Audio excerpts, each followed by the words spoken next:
She came from a land that kills artists and has no arts. She came to a land that has so many artists and no art. She came to America to study arts and to find herself. Art is the only way to tell her own story. She came escaping the atrocity of killing artists to the atrocity of killing the art. Fadia Affash, a Syrian artist who lives in Los Angeles alone with her art, trapped between two worlds. I had the chance to speak with her in her home. I asked her how the atrocity in Syria changed her art and herself. My my experience as a painter have been changed, or my way of painting has been changed before the revolution and after. So before the revolution, I was using totally different method in painting, and even the topics I was trying to speak about in my painting is very different. So anyone can take a look for my painting before and after. He can tell that something has changed. The colors, the topics, even the way I was more planning to when I paint before the revolution. I created sketch. I prepare myself to do that and this, and the idea will be clear in my mind before starting painting. But after the revolution, it was more spontaneous. It was without planning. Most of my painting, I just take it, especially when I am very sad or angry. So I take the canvas and start painting.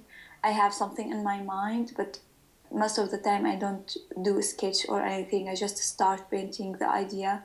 I have it at that moment. Most of my painting now, it's about people. It's not about, for example, before the revolution, I was in some painting. It's not about people. It's about nature or something beautiful in my country, the old houses in Damascus. And the only thing I was painting before contain person or people. This moment we discover who's really artist, because unfortunately in Syria there is some artists, some actors, for example, that they support the regime because of their interest. They want the regime to treat them, and they have common interest and they support the regime. So here you can now distinguish the real artist who will sacrifice everything, even his own life, to speak up for the right and for human rights, and the fake one who will never think about other people, who will think about himself and his fame and his money. So when I came here to the US, I was full of hope, and I was thinking that thing will happen like what happened in Egypt and in Tunisia. So I was very optimistic at that time when I came to the US. But after that, after 5 months of spending time in Minnesota, I discovered that something is wrong happening in Syria, because the situation getting from bad to worse, and the regime is so far killing people in mass, and no one really in the world taking any action. Everyone is still watching. Every month we were thinking, okay, next month, the regime will step down, the president will step down, and we will gain again our country, and we can go back to our beloved country and start again our life. But every month was a witness for a new genocide, for a new horrible action from the regime, killing thousands of people, many of my friends in jail. Many of my friends has already died. So the situation obviously getting from bad to worse. But the problem that I left all my family there, my father, my mother, my sisters, and my brothers. So it's devastated just to expect every day that something wrong will happen, and maybe they will go after my family because of my activism here, and it's torturing that you will feel guilty because I'm speaking here. I cannot just keep silence while the regime is killing my people, and at the same time I cannot just accept the idea that because of my activism maybe the regime will go after my family. So it's torturing. You have to choose, but I have to choose that I have to speak up because other family have been killed. So I cannot just, images will come to my mind after seeing all this horrible thing doing to all people and torturing people. Does it affect your relationship with your family? You are the only one who were able to leave. And how do you deal with that guilt?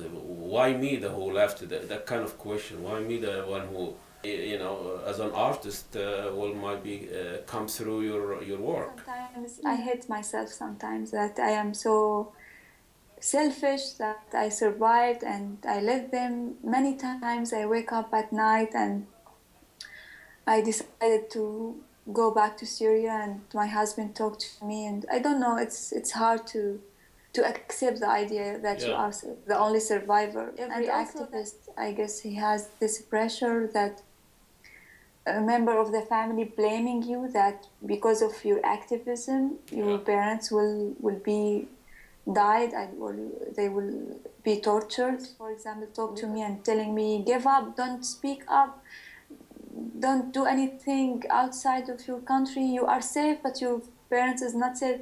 That make me feel very guilty. But also when I step for a moment with myself and I talk, really I should not talk. What shall I do? What is the right thing? If I keep silent, who will talk? Go by history that because all of this genocide happened in the history because we were silent. What happened to the Jewish people in the Holocaust and everyone in this world were silent. And what happened in Rwanda, horrible genocide, and the world were silent. So if we should not be silent anymore. So we have a lot of people who have great, brilliant ideas about the peaceful movement, and all of them get captured and killed and tortured.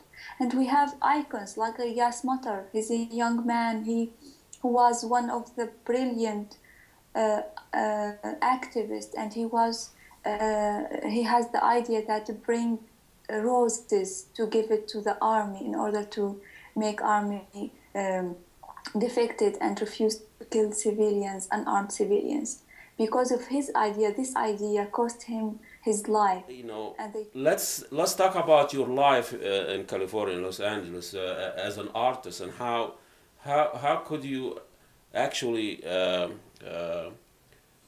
express or tell your story in painting and artistic, and I don't know how painful the process is, but through your painting, what's the process? I painted on canvas the pain I knew for people I knew in Syria. So each painting was about someone I knew in Syria, someone or his story through the revolution. I painted my husband cousin. He's 19 years old. He has been captured and tortured to death. So every painting was to express my feeling, and it was very helpful and treatment for myself. I was able to do something. I was able to feel that no matter how much I am weak and I'm just a single person trying to help a country, but at least I will speak out for people who doesn't have voice. I will try to tell the story for people has been tortured or has been died or whatever happened to them during the revolution. It's a good place to be here in Los Angeles. Even it's very crowded city of artists, and it's hundreds of shows here in Los Angeles, and this is the point that you find yourself that you are lost in this huge big cities. I know arts under the oppressive regimes is really goes underground, become more symbolic. Yes. I was talking to a Syrian friend of mine a few years back, And he said there is, when you live in Syria, you don't really, you don't really see a painting of anything. You don't see arts. One of my paintings called The Interrogation, and I consider this one of my best painting. But I don't think someone who doesn't have a high level of education and knowledge would like to have such a painting in his saloon or in his home. Yeah. So unfortunately, this idea about decorative art, that art is just for something beautiful about sunrise or about flowers or something like that. It's like furniture. Without purpose. Unfortunately, the majority, they are looking for this kind of art. And supposedly, art should not be art or consider art without a message. Mm-hmm. Supposedly that if you are artist, you should be the person who hold a message and would like to send a message for other people. Or you are not artists, you are doing a craft, I believe. Arab artists really play a major role in the revolution in Libya and Egypt. And I was in Egypt a few months ago, and I saw the street arts. It's like the ancient Egyptian, craft is coming back. I mean, it's a wonderful art. Yes. Tell us a little bit about, when I was talking to those street artists, they are there to document the revolution, and without really worrying about somebody's gonna like it or somebody's gonna buy it or whatever. So it's something there. So what is the relationship? Is the artist supposed to be a revolutionary? Should be part of the revolution, or should document the revolution and try to reflect the reality or change the reality? Or how do you feel about that? As we said, art in general should contain a message, or art serve a message, a humanitarian message. So I believe every artist has a responsibility in his shoulder.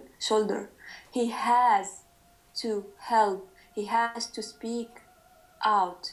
He has to do something to help other people, because you are like the messenger, and you are the one who has a voice, because you are artist. Whatever your field is, you are an actor or painter or writer or whatever, that it's your responsibility to speak up and to deliver a message. So, and a lot of artists, they have been killed by the regime. So all of Syrian people, including artists, they understand the message. So the artists were, most of them, aware because of their education, aware of this awful regime, what is the regime doing for our society and country, but they were not able to communicate, they were not able to speak. So they don't have the power to create the change and the movement of revolution in Syria.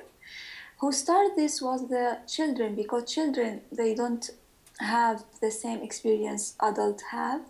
They are not aware of the risk they will face in case they ask for change or do anything. So they are not aware of how much this regime is powerful. So the children in South Syria, they went to their school and they start to write in their school wall they inspired from the Tunisian and Egyptian revolution, and they start to write in their school walls that people need the regime out, or الشعب يريد إسقاط النظام. So by this action, the children took the reaction of the regime, and because we have extra powerful barbarian regime, the regime took those children, torture them, take their nails off, and refuse to give them to give them back to their parents. That was wonderful. I know there is hope, and I know you cannot kill an idea, and the idea is out there and it's cannot go, get back. And I appreciate your time. I know how painful that is. I really do appreciate that you actually going through this with us. I just was